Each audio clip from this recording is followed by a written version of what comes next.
आजुक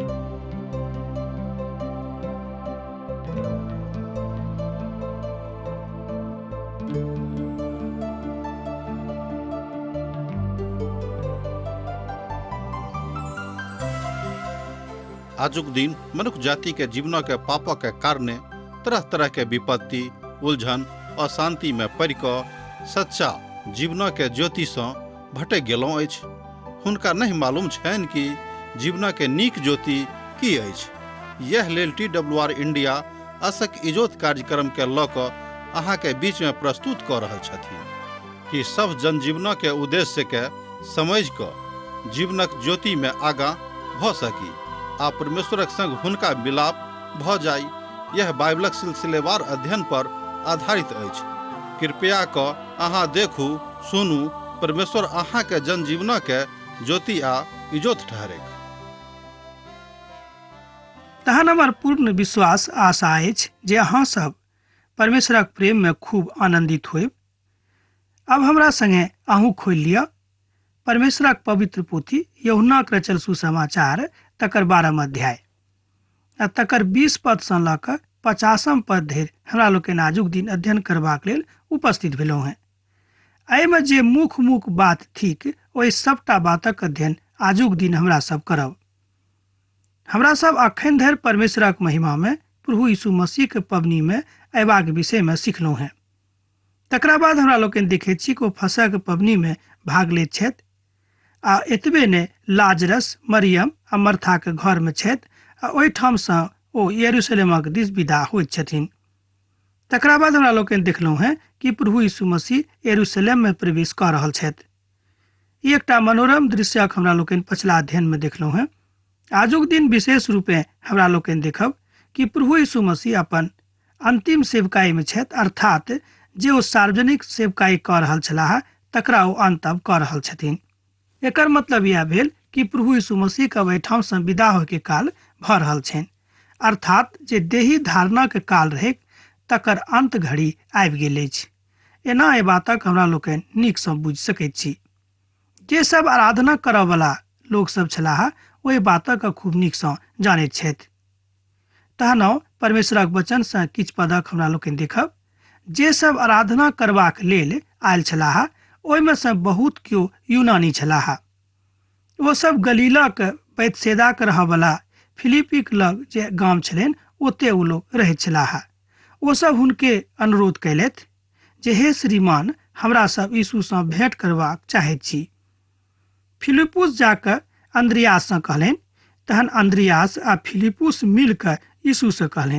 एहि बातक हमरा सब 20 आ 22 पद में देखैत छी।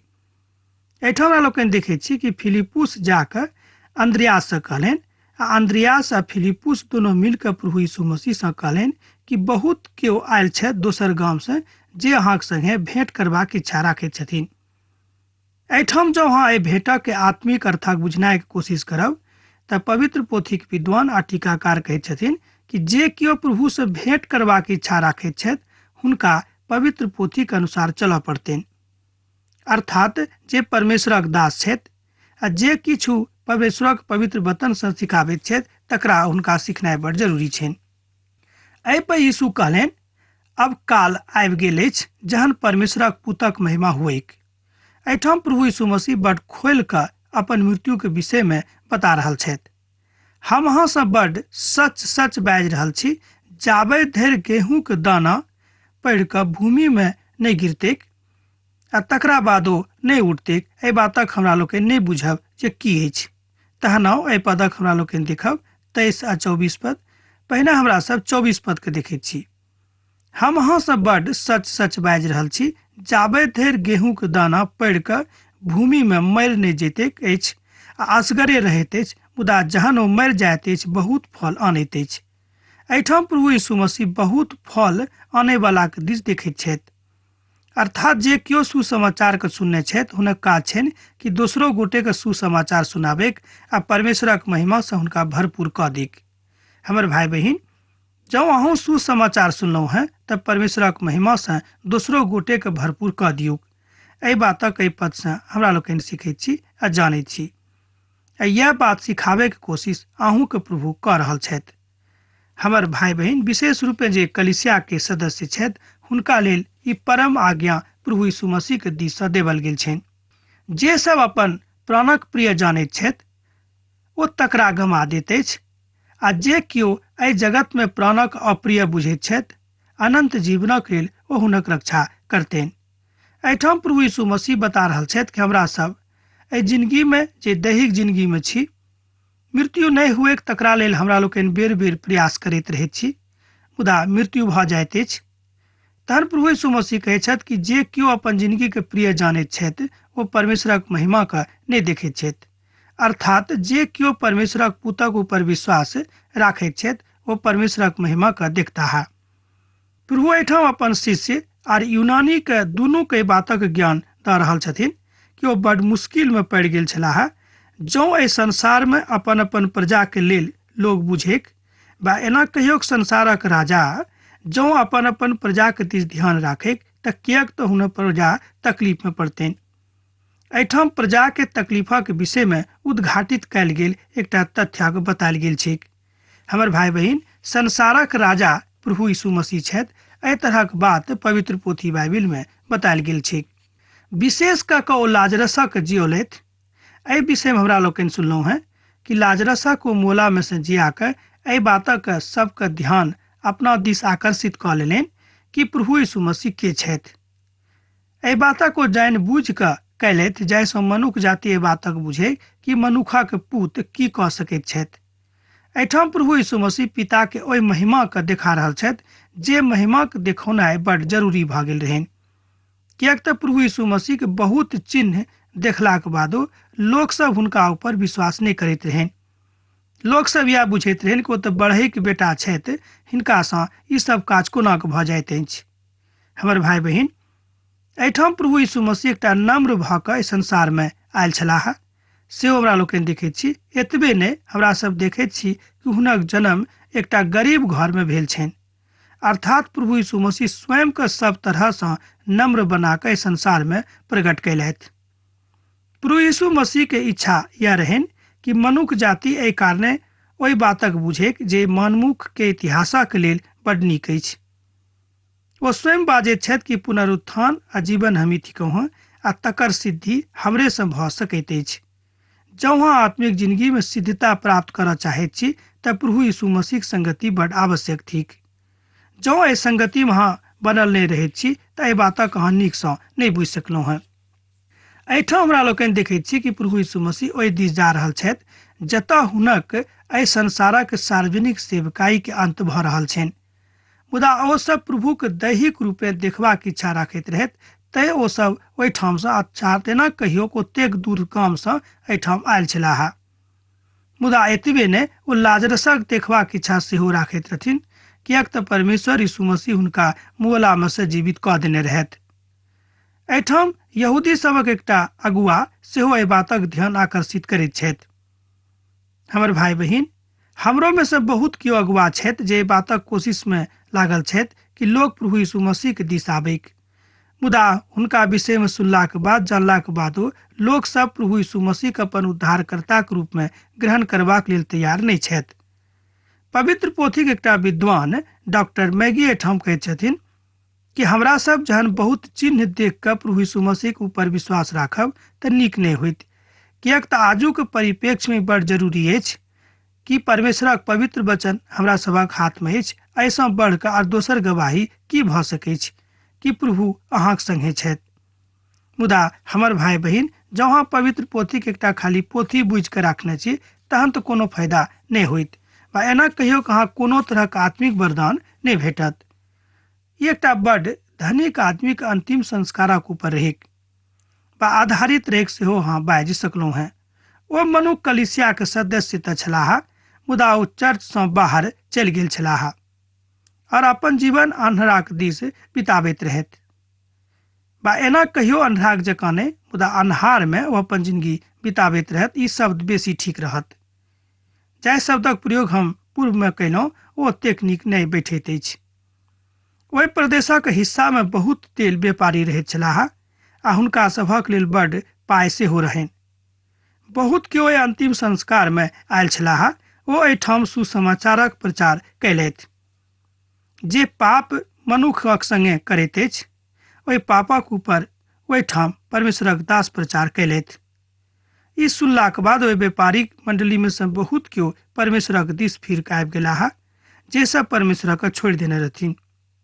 हुनका सभक एहि बातक ज्ञान भऽ गेलनि कि संसार में रहैत काल में खाली धने सब किछु नहि अछि, मुदा परमेश्वरक स्थान सर्वोपरि छनि। एहि बातक ज्ञान हुनका भऽ गेलनि आ अंततोगत्वा ओ सब नरकक बाट सँ फिर के स्वर्गक दिस चलि अयलाह। जँ एहि तरहक काज अहाँक जिंदगी में अछि वा अहाँ चाहैत छी कई तरहक काज अहाँक जिंदगी में हुएक, तऽ पवित्र पोथीक अध्ययन में अहाँ सम्मिलित होइत रहू। हमर भाई बहिन, ई सुनि कऽ अहाँ तमसायब नहि, किएक तऽ प्रभु यीशु मसीह अहाँ से प्रेम करैत छथि। तैं हमरा सभक पापक संगे कोनो तरहक समझौता नहीं करबाक चाही। पवित्र पोथी बाइबिल में खूब जोर दऽ कऽ एहि बातक ऊपर बतायल गेल छै कि जँ कोनो मनुख पापक संगे संगति करैत अछि वा कोनो तरहक समझौता करैत छथि तऽ ओ नीक नहि अछि। जँ कोनो मनुख हमर सेवा करऽ चाहैत छथि तऽ हुनका पापक संगे कोनो तरहक समझौता नहीं करऽ पड़तनि। एहि तरहक अभिव्यक्ति लुका का प्रभु यीशु मसीह अपन पवित्र वचन में बता रहल छथिन। तहन एकटा वचनक हमरा लोकनि देखा ओ वचन ठीक 26। जे कोनो मनुख हमर सेवा करत तऽ ओ हमर अनुसरण करता है, जतऽ हम ठिकाँ ओ ओते हमरा संगे अयता। जँ केओ हमर सेवा करता है तब पिता हुनक आदर करतनि। हमर भाई बहिन, हमरा सब संसार में रहैत काल में देखैत छी कि गामक केओ बुजुर्ग व्यक्ति, गामक केओ प्रसिद्ध व्यक्ति जँ अहाँक आदर करैत अछि तऽ अहाँ सब ठाम एहि बातक चर्चा करैत छी कि देखियौ हम तऽ बड्ड छोट लोक छी, मुदा गामक मालिक हमरा अतेक आदर आजुक दिन देलनि, ओ बड्ड नीक लोक छथि। हमर भाई बहिन, ठीक बात अछि, अहाँके ओ आदर देलखिन, एहिमे हम नहीं कहै छी कि ओ खराब काज केलनि, मुदा जहन यह आदर अहाँके प्रभु दऽ रहल छथि आजुक दिन, तऽ किएक नहि अहाँके प्रभुक बड़ाई करैत छी। ओ हुनका सभक कहलनि, जे हमर अनुसरण करता है पिता परमेश्वर हुनक आदर करतनि। एहिठाम प्रभु यीशु मसीह बड्ड खोलि कऽ बातक बता रहल छथि कि जे केओ छथि संसार में आ ओ परमेश्वरक आदर करैत छथि तऽ परमेश्वर हुनक आदर करतनि, एहिमे संदेह नहीं थिक। तहन एहिठाम का जे दिशा निर्देश अछि ओ हमरा सभक उद्धारक दिस लऽ जा रहल अछि। प्रभु यीशु मसीह आजुक दिन ई अवसर अहूँक जिंदगी में देने छथि कि अहूँ उद्धारक दिस जाऊँ। अब ओ क्रूसक दिस जा रहल छथि। एहिठाम हमरा लोकनि प्रभु यीशु मसीह के अंतिम बातक देख रहल छी जो अब क्रूसक दिस जा रहल छथि।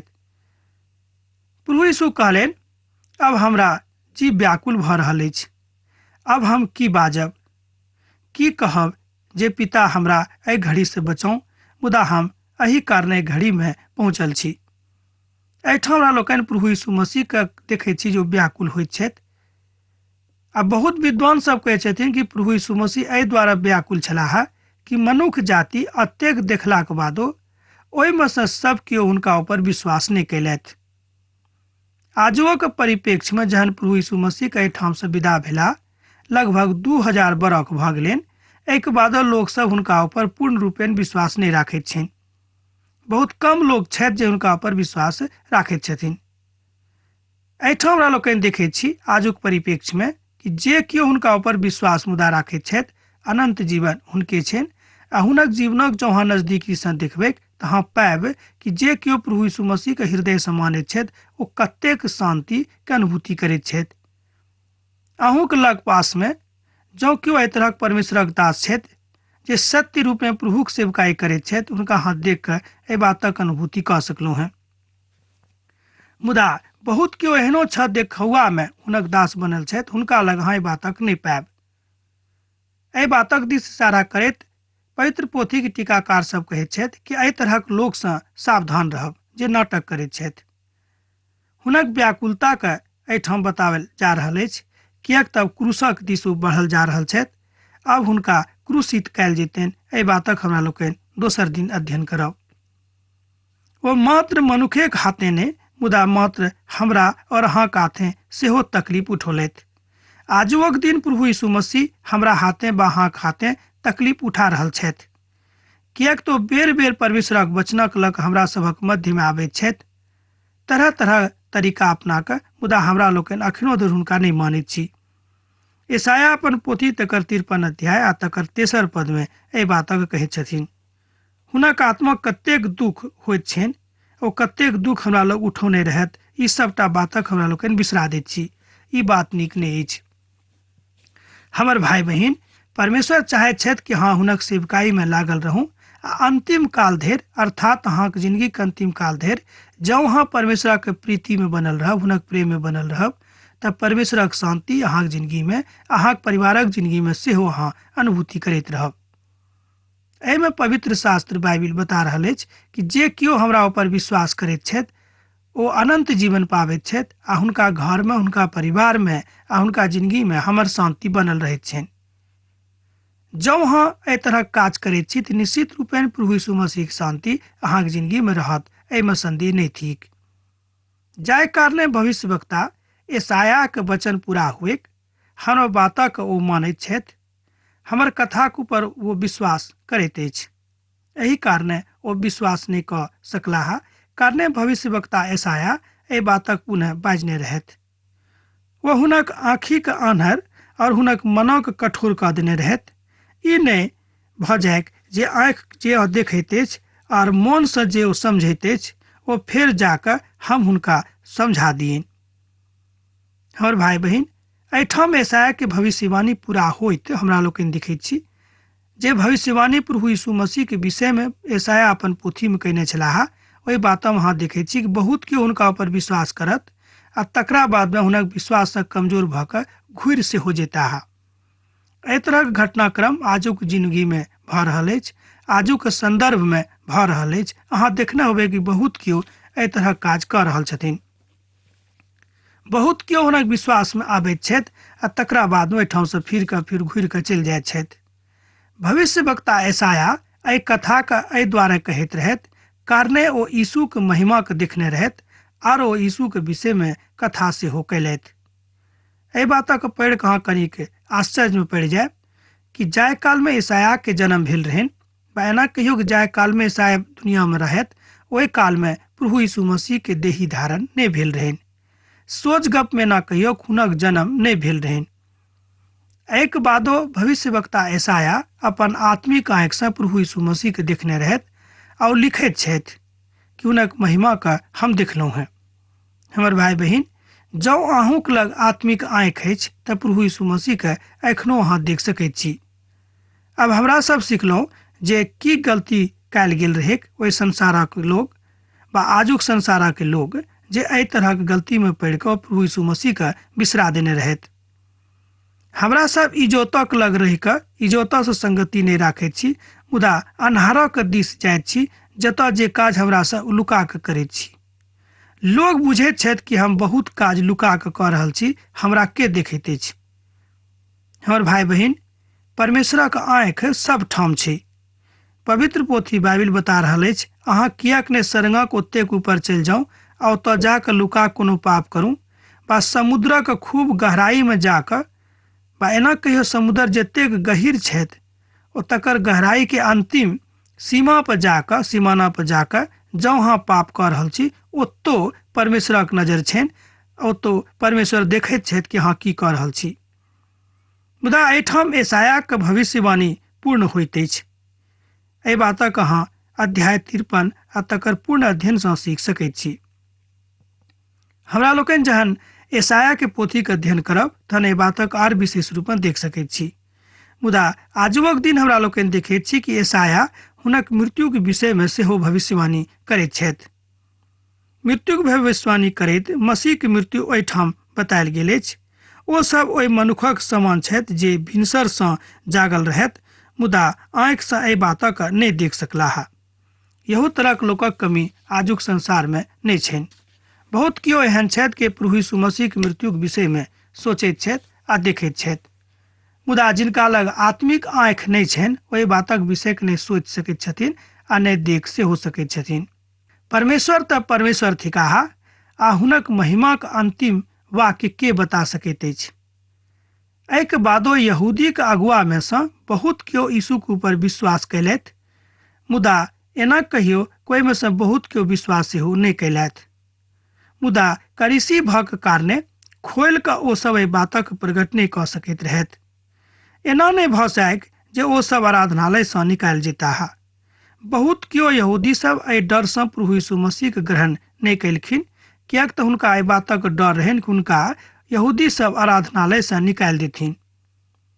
ओहि कालमे यहूदी सभक लेल ई एकटा बड्ड पैघ सजा रहै, वा एना कहियो कि आत्मिक ग्लानिके बात रहै कि हुनका लोकसभ मन्दिरसँ निकालि देने छथिन, किएक तऽ मनुखक प्रशंसा हुनका परमेश्वरक प्रशंसासँ बेसी नीक लागलनि। मुदा एहिठाम प्रभु यीशु मसीह ओहि तरहक लोकक बड्ड खिजियाबैत छथि, हुनका डाँटैत छथि तऽ कहैत छथिन कि ई काज नीक नहि अछि। किएक तऽ जँ अहाँ एहिठाम 43 पदक देखबै तऽ एहिठाम एना बतायल गेल छै, किएक तऽ मनुखक प्रशंसा हुनका परमेश्वरक प्रशंसासँ बेसी नीक लागलनि। हमर भाई बहिन, कहियो कहियो हमरा सब मनुखक प्रसन्न करबाक लेल परमेश्वरके नाराज कऽ दैत छी कि हमरासँ अमुक भाय अमुक बहिन नाराज भऽ जेताह वा भऽ जेती, जाहि कारणे हम ई काजक नहि कऽ सकलहुँ हेँ। हमर भाई बहिन, अहाँ देखियौ कि परमेश्वर अहाँसँ नाराज भऽ रहल छथि कि अहाँसँ खुश भऽ रहल छथि, तहन अहाँ एहि काजक करू। आ जँ अहाँ देखैत छी कि प्रभु खुश छथि तऽ अहाँ ओहि काजक अवश्य करू। ई बड्ड दुःखक कथा छल जे ओ सब एहि बातक बुझलाक बादो, चमत्कारक देखलाक बादो विश्वासीक जकाँ जिंदगी बिताबैत नहि रहथि। एहिमे सँ ओ विश्वासी छलाह जे प्रभुक देहीके क्रूसक ऊपरसँ उठा कऽ अनने रहथि। हमरा लोकनि देखैत छी कि बहुत केओ एहनो विश्वासी रहथि यहूदीमे सँ जे केओ परमेश्वरक देहीके क्रूसक ऊपरसँ उठा कऽ अनने रहथि, अर्थात हुनका क्रूसित कयलाक बाद हुनक देही जहन क्रूसक ऊपर रहनि तऽ यहूदियेमे सँ एकटा विश्वासी ओहिठामसँ उठा कऽ हुनका अनने रहथि। एहिसँ पहिने हुनक चर्चा कतहु पवित्र पोथी बाइबिलमे नहि कयल गेल छै। तहन बहुत केओ टेकाकार हुनका विषयमे एहि बातक जोर दऽ कऽ कहैत छथिन कि ओ सब लुकायल विश्वासी छलाह। हमर भाई बहिन, आजोक दिन बहुत केओ लुकायल विश्वासी छथि। तहन हम अहाँ कहै छी कि अहाँ बाहर आउ आ परमेश्वरक वचनक लऽ कऽ दोसर ठाम जाउ, किएक तऽ जेना ओ बाहर अयलखिन आ परमेश्वरक देहीक लऽ कऽ ओतयसँ अयलखिन तहन लोग हुनका जानि गेलिक। जरूरत अछि कि परमेश्वरक अहाँ लोकके जनाउ आ सुसमाचार दोसराके दियौक। ई काज कलीसियाक सदस्यक लेल सबसँ महान काज अछि। यीशु सोर पाड़ि कऽ कहलनि जे हमरा ऊपर विश्वास करैत अछि ओ हमर पठाबयवलाक ऊपर विश्वास करैत अछि, आ जे मनुख हमरा देखैत अछि ओ हमर पठाबयवलाके देखैत अछि। हम संसारमे इजोत बनि कऽ अयलहुँ हेँ जाहिसँ जे केओ हमरा ऊपर विश्वास करैक ओ अन्हारमे नहि चलैक। 44 पदसँ लऽ कऽ 46 पदमे एहि बातक बतायल गेल छै कि जे केओ अब हमरा ऊपर विश्वास करैत अछि ओ पिताके ऊपर विश्वास करैत अछि। अब हमरा सब एहिठाम आजुक अध्ययन समाप्त करब। हमरा आज्ञा दिअ, किएक तऽ अहाँसँ विदा होयके काल भऽ रहल अछि। प्रभु यीशु मसीहके नेह सैत घड़ी अहाँके जिंदगीमे बनल रहैक। आमीन। हमर विश्वास अछि कि ई कार्यक्रम अहाँके लेल लाभदायक सिद्ध अछि। हम चाहै छी कि अहाँ अपन आशीषके हमरा संग साझा करू।